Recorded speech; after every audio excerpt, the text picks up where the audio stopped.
Hey, how's it going, everybody? Welcome to another daily movie review. Spooky season continues. Werewolves of a Small Town in Maine. Today we're going to be talking about 1985's Silver Bullet. The film is directed by Daniel Attias.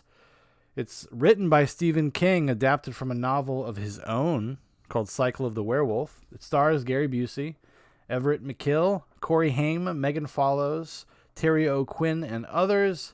The plot synopsis here is: in a small town, brutal killings start to plague the close-knit community. Marty Koslaw, a paraplegic boy, is convinced the murders are the doing of a werewolf. And here we go. We're going to talk about it. I've always had a soft spot for this movie. One of the first Stephen King books I ever read, probably actually the first, was Cycle of the Werewolf. It was just something that was kind of on my dad's bookshelf. You know, there's a few books, random fantasy books. That's how I got into Terry Brooks. If you know about the Shannara series, was just randomly pulling books off his bookshelf, and I was very young. I was probably like in third grade, so it kind of left a big impression on me. It was also an illustrated version of the book. An edition of the book had these really beautiful, macabre, gross drawings of the werewolf attacks, because every chapter, every cycle of the moon kind of is like episodic, and there'd be like an attack. And there'd always be an accompanying drawing. And it was awesome. I still remember them to this day. I can still like see them in my mind, and I have not actually looked at those pictures probably in 20 plus years. Although I probably could. It'd probably be really easy for me just to go grab one and check it out. But I haven't yet. Maybe I will after I record this. So the movie's always also had a special place in my heart. I've just always had an affinity for it. It's probably nostalgia talking. I watched it again yesterday. For the first time in a while. It'd probably been at least a decade since I'd really sat down and watched Silver Bullet. And I was curious if it would hold up. Because, coming back to some of this stuff in the format that I have been now, when I'm thinking about talking about it, thinking about what I want to say, or trying to organize my thoughts in a different way. Even if I like something or I have nostalgia for it, I can still be critical of it. And I was curious if that would change it, because sometimes that changes my opinion on something if I go in with more of a critical look at it. And I will say this, coming away, while I think it has some problems, it's a little messy. There's some kind of there's some structural issues with the movie, I think, and the second half of the movie feels very rushed and truncated. I would say overall it's a pretty decent little distraction. It's a decent little 90-minute werewolf movie. And it kind of encompasses and gets a lot right in terms of Stephen King stories and what makes Stephen King stories unique. And a lot of that is kind of the flavor of the town itself and the characters within the town. Stephen King is really good at having all of these kind of tertiary characters that build out the reality. And me being from New England, which is not Maine, but there's a lot of crossover in the types of people that Stephen King describes in his work and the types of people that I grew up with, like working class people, a lot of like carpenters, etc. Those are the type of people that I grew up around. And Stephen King, kind of the same way. And a lot of that stuff speaks to me in the movie, thankfully, and it's probably because of King writing the script himself. There's a lot of that in the movie. A lot of interesting character actors. The movie is full of cool character actors.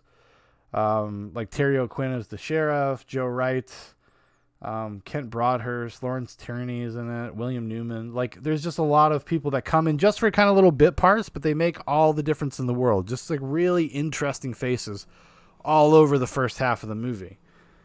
Because the first half of the movie is kind of setting up the characters a little bit. You get to meet the leads. And then it's kind of setting up the mystery and the world and the town and how the town is reacting to what is going on, and this kind of slow creeping realization that they're dealing with something not normal, not some sort of normal animal. And they're all a little bit in denial about it too. And it plays on those kind of social anxieties of the small town and how this idea kind of can spread and create a panic. The problem is, though, with the movie is that it kind of drops that air after it's about halfway through. And then it kind of exclusively deals with, Corey Haim's character, Marty Koslaw, and Gary Busey and Megan Follows. Like, it goes and kind of just specifically kind of hones in on the family unit, which I understand, like, you have to at some point, and that is how the story itself does play out. But I think kind of losing all of that background texture after a while just kind of made the movie a little bit more rote. I feel like there was a lot more dynamic storytelling going on in the first half of the movie. And then it becomes kind of predictable. That would be my major complaint. But not a bad time, though. I really enjoy it. I think there's a couple creepy scenes. Everett McGill, who plays Reverend Lowe, the werewolf, he's playing a great kind of little hammy, a little hammy, but like a great little villain role for him. And having kind of his character coming to terms with the notion that he is a werewolf, and he wants to rationalize it and justify it through his religion. And he thinks he's doing people a favor. He thinks he's saving people. He thinks that this is a gift from God, this power to turn into the werewolf, that he's saving people's souls. You know, there was one of the women that he attacks. One of the people that he attacks is a woman who's trying to commit suicide, and he kills her before she can commit suicide. So he's like, see? Look what I did. I saved her soul. Which is a really interesting angle to take on something like this. I wish they had explored it a little bit more. It's a really tight movie. It is over before you know it. Like, you really do feel like you blink and it's over. It's a tight 90 minutes. And there's so much going on. There's so many different characters and so many different dynamics playing out that it just zooms by so fast. It also stars Megan Follows, who plays Corey Haim's sister, Jane Costlow. Now, Megan Follows, if you don't know, well, you don't know this. I used to have a weird crush on Megan Follows. Yeah, my mom used to make me watch Anne of Green Gables and Anne of Avonlea when I was growing up. They came out around the time I was born. But by the early 90s, they would play on PBS all the time. I think my mom recorded them off of the television onto a VHS, and we would watch it all the time. And then I used to have to watch the show Avonlea growing up. Like, if you wanted to stay up. Well, you can stay up to watch Avonlea, but if you're not going to watch Avonlea, you're going to bed. So I would watch Avonlea. Yeah, little factoid for you there. So yeah, I used to have a thing for her because she's just a very much like a girl next door type. She's not like some to me that's more my type, to be honest with you. I'm not into like the supermodels and the like heavy makeup and shit like that, but yeah, I'm into the girl next door. So there you go. Little TMI for you there. Who else was good in this? Terry O'Quinn. Terry O'Quinn shows up. Terry O'Quinn of Young Guns fame. No, he was in Lost. He's John Locke from Lost. He was in his own like weird little 80s slasher series kind of shortly after this called The Stepfather, which is really good. He is in Young Guns. He plays Howard Hughes in The Rocketeer. He was on The X-Files a bunch. He's actually just a great, solid character actor. Mostly, worked in a lot of television, but he's always good. I always really enjoy him in things. Like, he got me through Lost, basically. Like, at some point, I kind of had checked out of the story of Lost, but I enjoyed Terry O'Quinn's performance as John Locke so much, it kind of kept me watching. So it's a cool, like, little early role for him. Oh my God, my phone. Yeah.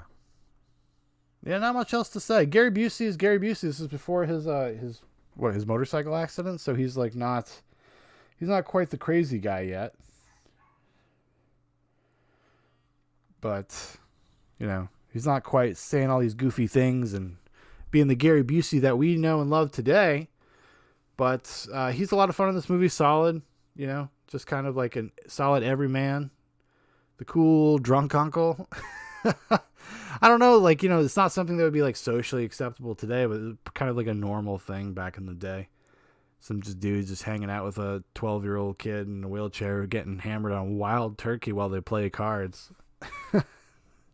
Making inappropriate jokes coming in. Because there's actually an interesting dynamic that is present, but they don't do anything with. That he's kind of this deadbeat uncle, and he's constantly having problems with his lady friends and getting kicked out of the house and stuff. But he's like critical of how his sister deals with Corey Haim because he's a paraplegic. And there's some interesting dynamics there because she's just like, how can you judge me? You can't just come to my fucking house and tell me that I'm not parenting right when you're not here. Like, you're not here. You don't see this. And they never do anything with it. It only shows up in one scene. Like, you would think that it would add some sort of sense of guilt or whatever, but it doesn't really seem like it's there to change anything. It doesn't change anything within the characters or how the characters interact with each other. But it is interesting that it was there. I noticed that this time. I was like, oh, do they do anything with this? The answer is no, not really.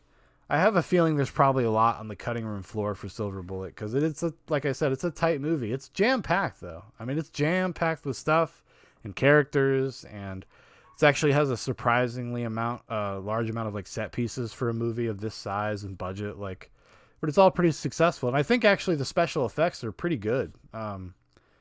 Relative to what it is, you know what I'm saying? It's not like the werewolf transformation isn't quite like, an American Werewolf in London scale or level, but it does the job, and I think it's overall pretty effective. And the werewolf is, kind of kept in the shadows. You don't see the full beast very often. Even at the end of the movie when he kind of attacks them in the living room, it's not.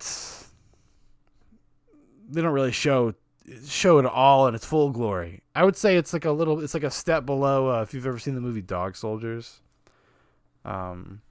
which is, this kind of lower budget UK werewolf versus like military guys movie. It reminded me of that.